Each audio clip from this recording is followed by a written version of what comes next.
Lázaro e o rico ou o rico e o Lázaro? É uma história real ou é uma parábola? Essa é uma questão que é levantada sempre que eu abordo o assunto da morte. Sempre que eu falo que a alma é mortal e apresento base bíblica, tanto no Antigo Testamento quanto no Novo Testamento, sempre que eu falo que o inferno não é um lugar onde as almas dos ímpios vão queimar pela eternidade e apresento base bíblica, tanto no Antigo Testamento quanto no Novo Testamento, alguns irmãos criam resistência. E é completamente normal você criar resistência quando você ouve algo pela primeira vez. Ok? Os bereanos tinham o mesmo comportamento. Quando ouviam as pregações de Paulo, eles não aceitavam de primeira. O que é que eles faziam?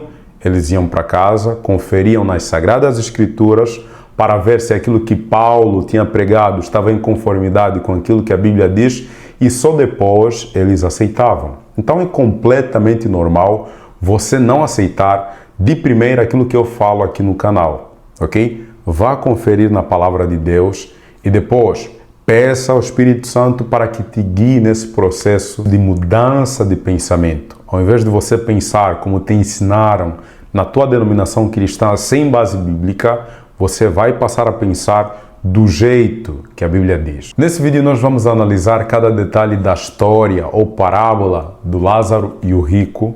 Então pega a sua Bíblia, abra em Lucas 16, nós vamos ler do versículo 19 ao versículo 31, ok? Depois eu vou fazer alguns comentários por cima. Se você for novo aqui no canal e você deseja continuar a receber mais conteúdos semelhantes a este, é muito importante que você se inscreva no canal, ative o sininho das notificações para ser notificado.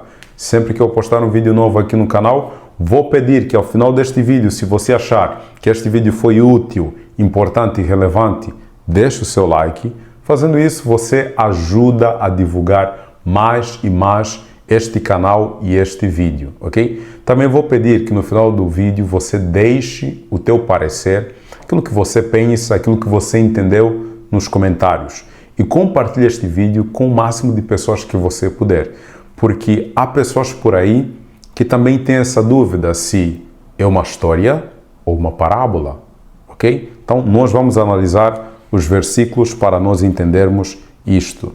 Deixa eu pegar aqui uma caneta para me guiar na leitura, senão me perco. Versículo 19 de Lucas 16 diz assim: Ora, havia certo homem rico que se vestia de púrpura e de linho finíssimo e que todos os dias se regalava esplendidamente. Versículo 20. Havia também certo mendigo chamado Lázaro, coberto de chagas, que jazia à porta daquele e desejava alimentar-se das migalhas que caíam da mesa do rico, e até os cães vinham lamber-lhe as úlceras.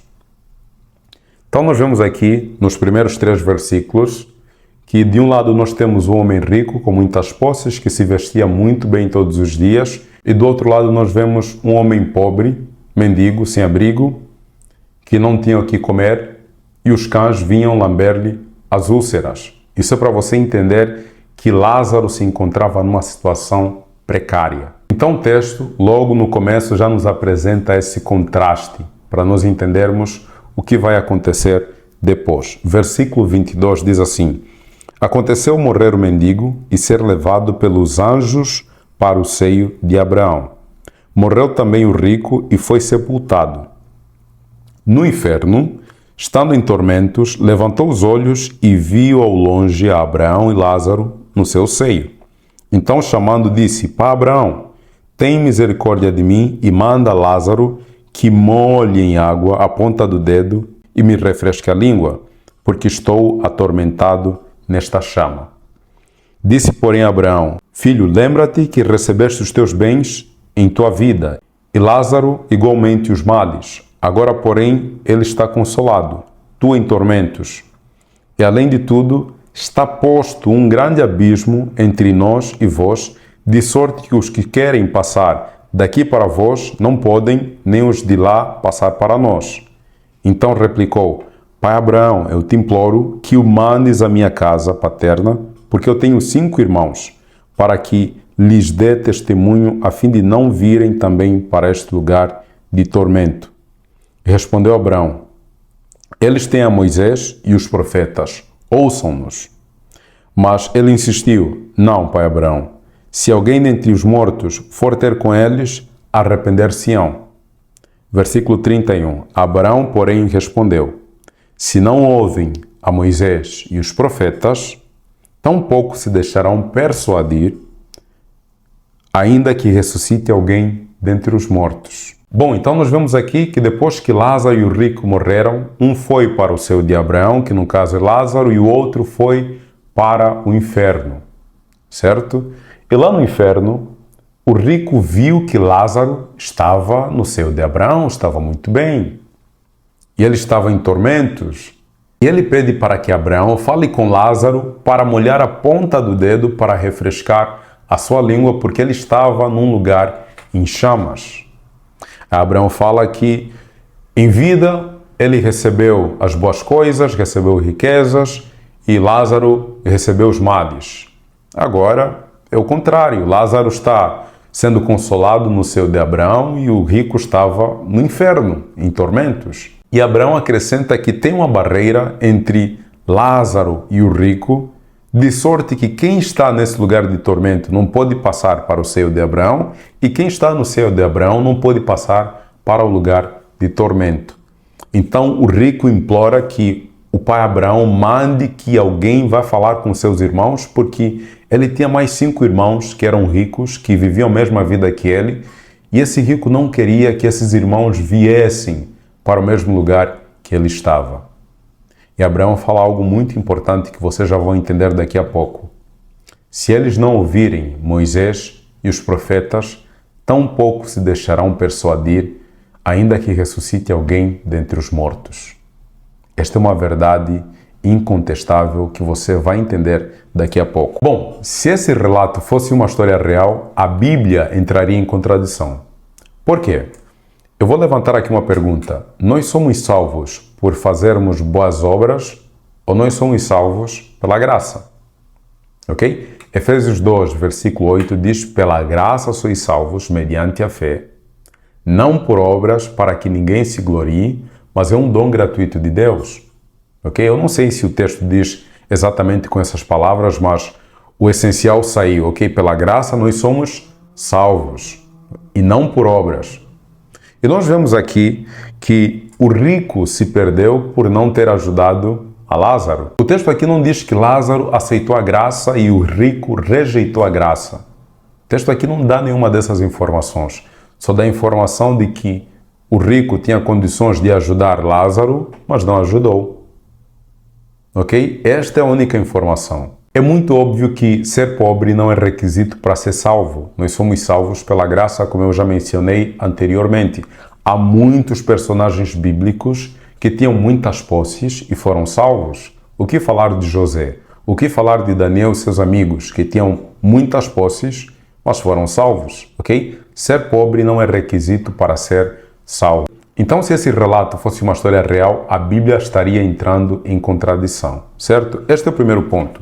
O segundo ponto é que quando nós morremos, nós não vamos diretamente para o céu ou para o inferno, ok? É certo que o relato aqui diz seio de Abraão, mas se você colocar o contraste de seio de Abraão com inferno, você vai entender que o seio de Abraão, aqui nesse relato, é o céu, ok? Quando nós morremos, nós não vamos diretamente para o céu ou para o inferno. Por quê? Isso invalidaria o juízo vindouro de Jesus. A Bíblia nos diz que os salvos só terão acesso ao reino de Deus quando Jesus voltar. Ok? Só vai se fazer essa separação daqueles que vão ter acesso ao reino de Deus e aqueles que vão enfrentar o juízo executivo de Deus após a vinda de Cristo. Mateus 25, versículo 31 a 41, nós vemos esse cenário, onde aqueles que estiverem à esquerda, Jesus vai falar assim: apartai-vos de mim, malditos, para o fogo eterno, preparado para o diabo e os seus anjos. E aqueles que estiverem à direita, Jesus falará: vinde benditos de meu Pai, para o reino que vos foi preparado desde a fundação do mundo. Ok? Então nós vemos que essa separação daqueles que vão para o céu e aqueles que vão enfrentar o juízo executivo de Deus só será feita após a volta de Cristo. Então, se esse relato fosse real, a Bíblia entraria em contradição. O outro ponto que não bate nesse relato é a proximidade do seio de Abraão com o inferno. Se no paraíso eu vou poder ver pessoas em tormento, então o paraíso já não vai ser paraíso, ok? Imagina uma mãe no paraíso vendo seu filho em tormento, em chama. O paraíso seria paraíso para ela? Acredito que não. Então vamos pensar que esse relato aqui é verdadeiro. Como é que ficaria Apocalipse 21, versículo 4, que diz que Deus enxugará dos olhos todas as lágrimas, já não haverá mais luto, nem pranto, nem dor, porque essas coisas já passaram. Como é que ficaria isso? A Bíblia entraria em contradição. O outro ponto neste relato que colocaria a Bíblia em contradição é que os mortos não falam. Nós já vimos isso em Eclesiastes 9, do versículo 5 a 10. Nós já vimos isso em Eclesiastes 12, versículo 7, Gênesis 3, versículo 19, ok? Nós já vimos, eu já te apresentei várias bases bíblicas para você entender que não há vida na morte. Não há vida na morte. É só você parar para pensar. A Bíblia é sempre muito detalhista. Por que que há um silêncio em todos aqueles que Jesus ressuscitou? A Bíblia teria dado espaço para eles relatarem o que aconteceu na morte. Por que que a filha de Jairo não relatou o que aconteceu na morte? Por que que Lázaro não relatou o que aconteceu na morte? Por que que há um silêncio? É porque não há vida na morte. Não há vida na morte. Não tem como existir vida numa consequência direta do pecado. Romanos 5, versículo 12 diz: por um só homem entrou o pecado no mundo e pelo pecado a morte. Assim também a morte passou para todos os seres humanos porque todos pecaram. Ok? Romanos 6, versículo 23 diz: porque o salário do pecado é a morte, mas o dom gratuito de Deus é a vida eterna em Cristo Jesus, nosso Senhor. Então são coisas opostas. Não pode existir vida na morte, ok? Ou você vive eternamente ou você morre.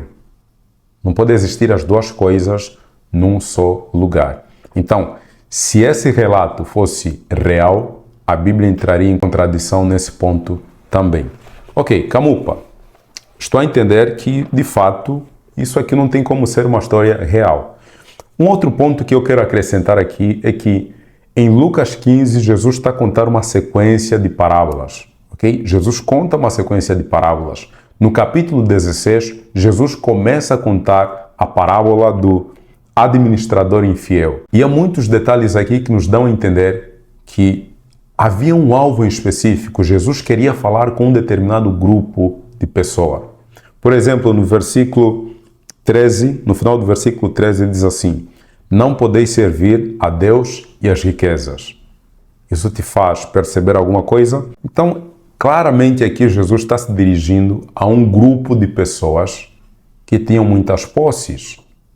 É por isso que o rico nessa história não tem nome. Por quê? Porque qualquer um que estava ali a ouvir. É como se eu me dirigisse a um determinado grupo de pessoas e falasse assim: olha, os riquinhos têm que entender que o dinheiro não salva. Qualquer um que for riquinho vai entender que aquela mensagem é para ele. A mesma coisa aqui. Jesus usa um personagem rico, sem nome, porque o público que ele queria atingir era um público que tinha posses. Camupa, ok, já entendi. Então, se isso for uma parábola, qual que é a lição por trás disso? Eu quero que você entenda uma coisa.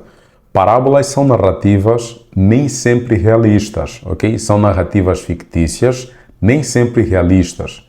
Se você conferir, por exemplo, Juízes 9, versículo 8 a 15, você vai ver aí uma parábola onde as árvores falam. Agora, qual que é a lição por trás disso tudo? Versículo 31 explica muita coisa, ok? Abraão, porém, lhe respondeu: se não ouvem a Moisés e aos profetas, tampouco se deixarão persuadir, ainda que ressuscite alguém dentre os mortos. A expressão Moisés e os profetas é usada muitas das vezes para se referir às Escrituras, o Antigo Testamento, ok? olha, se vocês não ouvem aquilo que a palavra de Deus diz, se vocês não ouvem aquilo que está em Gênesis 3, versículo 19, aquilo que está em Eclesiastes 9, do versículo 5 a 10, aquilo que está em Eclesiastes 12, versículo 7, se vocês não ouvem isso e outras passagens que nós encontramos no Antigo Testamento, se vocês não ouvem, vocês não vão se deixar persuadir, ainda que ressuscite alguém dentre os mortos. Por quê? Porque o Antigo Testamento mostra que o pecado entrou no mundo e nós necessitamos de um Salvador. Se vocês não reconhecerem que nós estamos num caminho de morte, se nós não recorrermos a Jesus, o caminho, a verdade e a vida, nós vamos morrer. Então, nem que ressuscite alguém dentre os mortos, vocês vão ouvir. Esta é a mensagem principal. E de fato isto aconteceu. Acontece mais à frente, em João 11, que Lázaro morre, depois Lázaro é ressuscitado, e ao invés das pessoas crerem em Jesus, eles queriam matar Jesus. Ok? Então, aquilo que Jesus fala aqui se cumpre com muita exatidão em João capítulo 11 em diante. E depois Jesus também morre e ressuscita dos mortos, e as pessoas mesmo assim não creram nele. Então é muito importante você entender que isto é uma parábola, porque se fosse um relato real, a Bíblia entraria em contradição, ok? Entraria em contradição. Bom, eu espero que este vídeo tenha te ajudado, eu espero que você tenha esclarecido muitas dúvidas por intermédio deste vídeo. Se você for novo aqui no canal e você deseja continuar a receber mais conteúdos semelhantes a este, é muito importante que você se inscreva no canal, ative o sininho das notificações para ser notificado sempre que eu postar um vídeo novo aqui no canal. Deixe a tua opinião nos comentários e compartilhe este vídeo com o máximo de pessoas que você puder. Muito obrigado por você ter me assistido. Te vejo no próximo vídeo. Que Deus te abençoe.